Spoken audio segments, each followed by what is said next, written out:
glad to see a couple here that I didn't expect to see this morning. It seems we're married on Friday night here at the cathedral, and they've chosen to spend their evening with us. Yeah.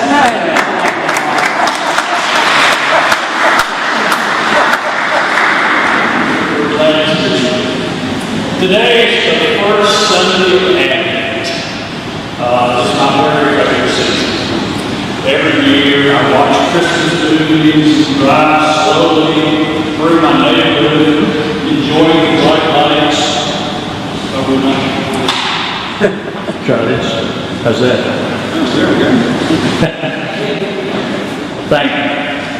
I watch Christmas movies and drive slowly through my neighborhood, enjoying the bright lights and decorations. I love the smells of scented candles and the way people just seem to be a little nicer to each other.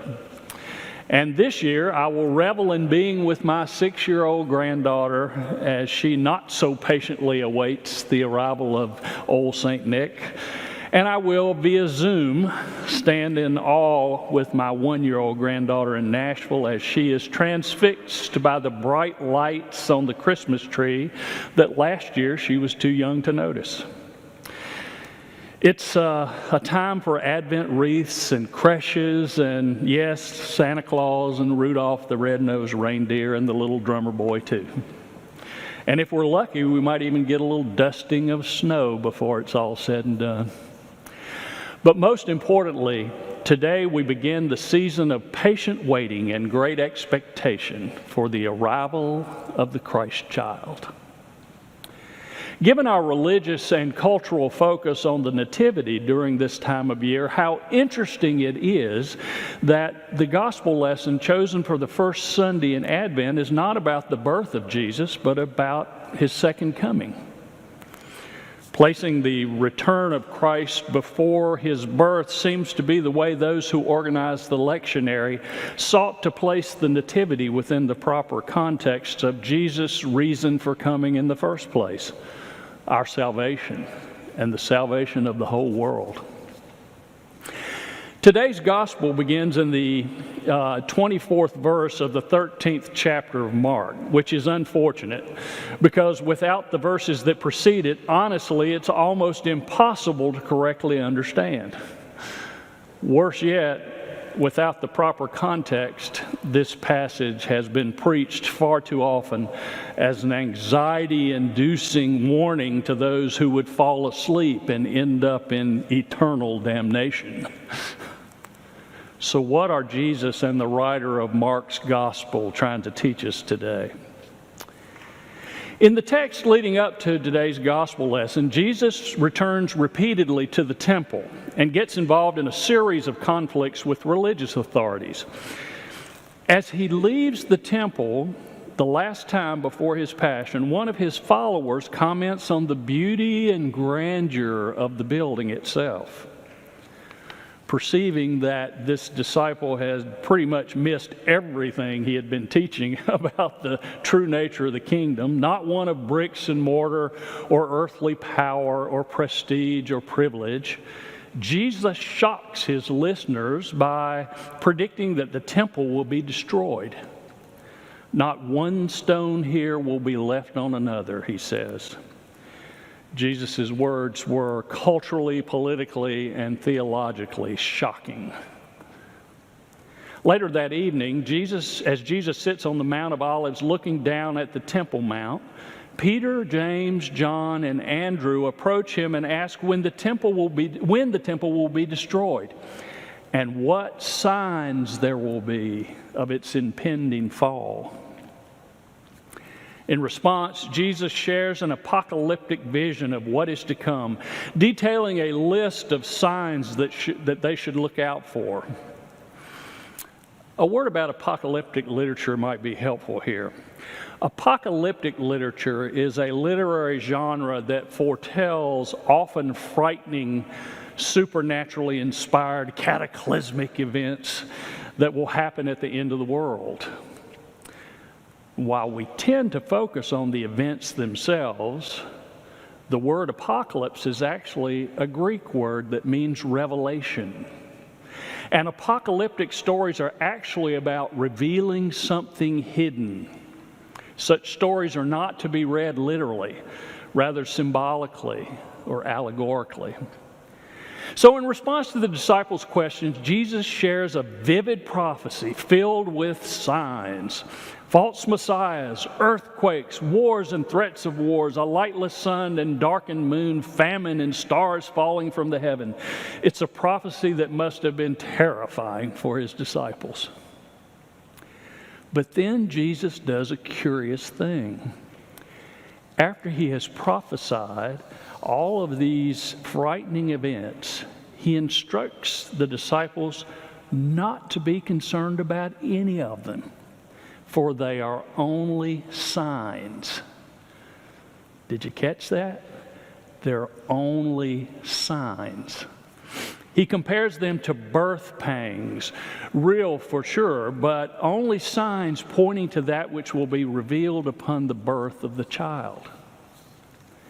He tells them that in the midst of these ominous signs, the heavens will open up, and the Son of Man will come with great power and glory, and that his angels will gather his people from the four corners of the earth, and they will be made one with him. It's not supposed to be frightening.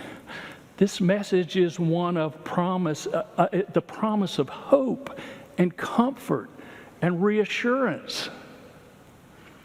And then he tells them to stay alert, to keep watch, to be constantly on the lookout for evidence of his promise that might be hard to see, but is there nonetheless. I don't know about you, but I often feel like I am living in an apocalyptic world right now, bombarded by nonstop images of war and civil unrest and natural disaster and pandemic.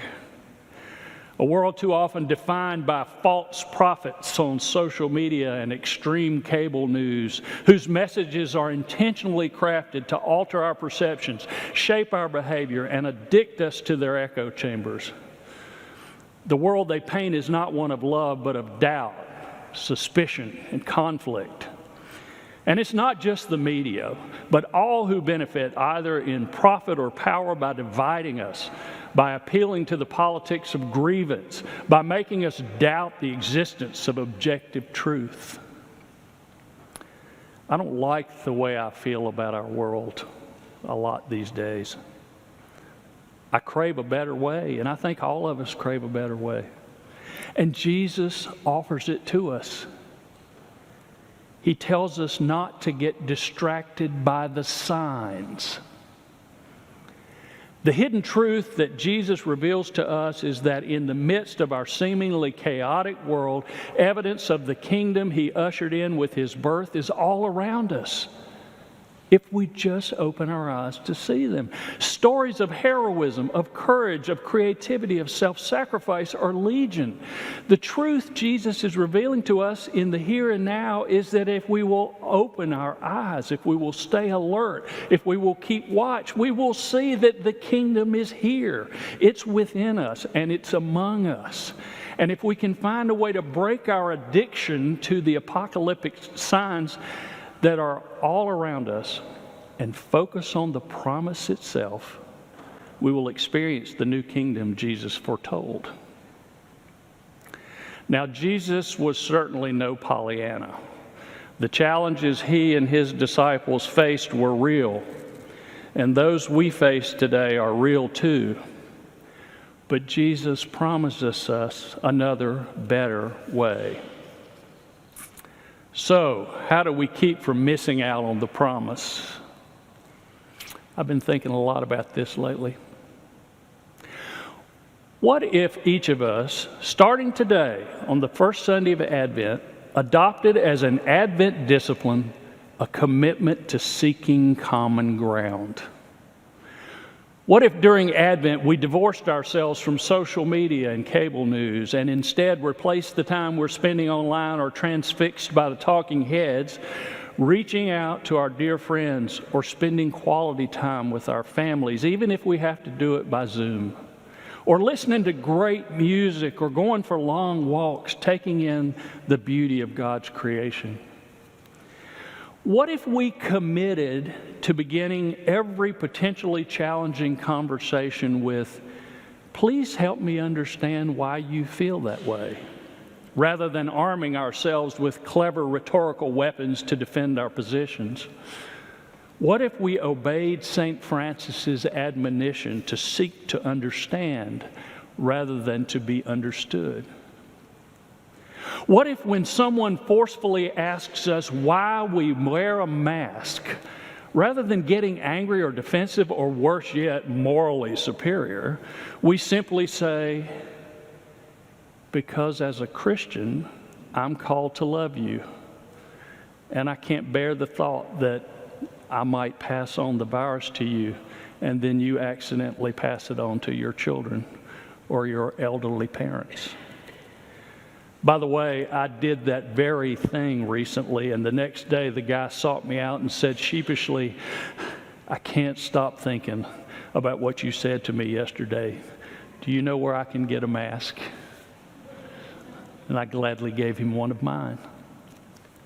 What if we set aside some time each day to earnestly pray that we could all soften our hearts and open our eyes to that which is too often hidden, but we know it's there just because Jesus promised it would be? Advent is indeed a time of waiting and watching. But the good news is that our wait is over if we're willing to let it be. The Christ child for whom we await is already here. The signs are all around us. Amen.